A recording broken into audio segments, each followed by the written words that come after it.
మేము అదే అంటున్నాము. మీరు ఇప్పుడు అందుకే చిలక పలుకులు పలికిస్తున్నారు చంద్రబాబు నాయుడు అని అంటే ఆయన మాట్లాడుతున్నాడు. ఆయన మాట్లాడితే మనం నమ్ముతామో నమ్మమో అని చెప్పి షర్మిలమ్మ చేత మాట్లాడిస్తున్నారు. షర్మిలమ్మ చేత మాత్రమే కాకుండా వాళ్ళకి సంబంధించిన వాళ్ళందరూ మాట్లాడుతున్నారు. ఇప్పుడు కాంగ్రెస్ పార్టీ ఆలోచన చేయాలి, కాంగ్రెస్ పార్టీ పెద్దలు ఆలోచన చేయాలి.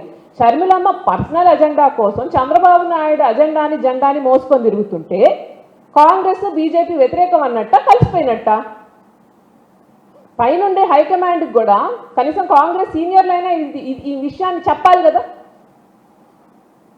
మీ ఆస్తుల తగాదాలకో లేకపోతే మీకుండే సమస్యలు తీర్చుకోవడాని కోసమో ప్రజావేదిక వేదిక కాదు, ప్రజల సమస్యలు చర్చించడానికి మాత్రమే.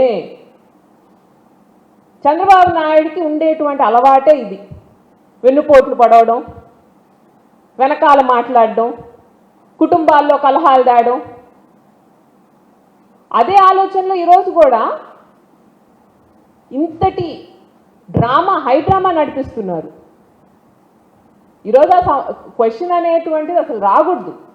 మేమందరం గట్టిగా చెప్తామండి, మీరు ఎదురుగా ఉండే ప్రతి పార్టీతో పోల్చుకుంటే జగన్ అన్నకు ఉండేటువంటి గుండె ధైర్యం, జగన్ అన్నకు ఉండే విలువలు, విశ్వసనీయత ఇంకే పార్టీకి లేదు.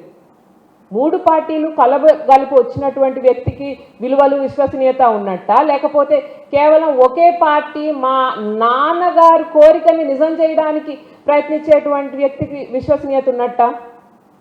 ఆ రోజు తెలంగాణలో వైఎస్ఆర్ తెలంగాణ పార్టీ పెట్టేసి వచ్చి దాన్ని కాంగ్రెస్లో విలీనం చేసినటువంటి వ్యక్తికి మీరు ఇంపార్టెన్స్ ఇస్తారా? లేకపోతే ఎంతమంది ఎన్ని రకాలుగా ఇబ్బంది పెట్టినా చివరికి ఆయన జైలుకు పంపించినా కూడా వెనక్కి తిరగకుండా ప్రజల కోసం పనిచేసినటువంటి వ్యక్తికి మీరు ఇంపార్టెన్స్ ఇస్తారా?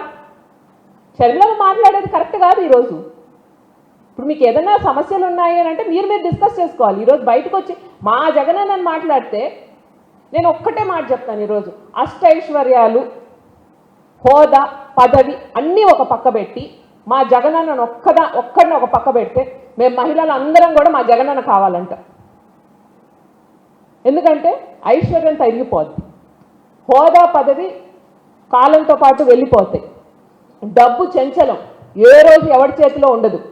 కానీ నేనున్నాను అనే అండ అది మాత్రం శాశ్వతంగా ఉంటుంది. నేను కష్టంలో ఉన్నప్పుడు ఒక గృహిణిని నాకు ఏమీ తెలియదు అటువంటిది నా మీద నమ్మకం పెట్టి అమ్మ నువ్వు ఒక్కదానిగా అనుకోవద్దు, నేను ఆయన సొంత చెల్లెల్ని కాదు కదండి, మరి ఎందుకు ఇచ్చారు నాకు అంత భరోసా?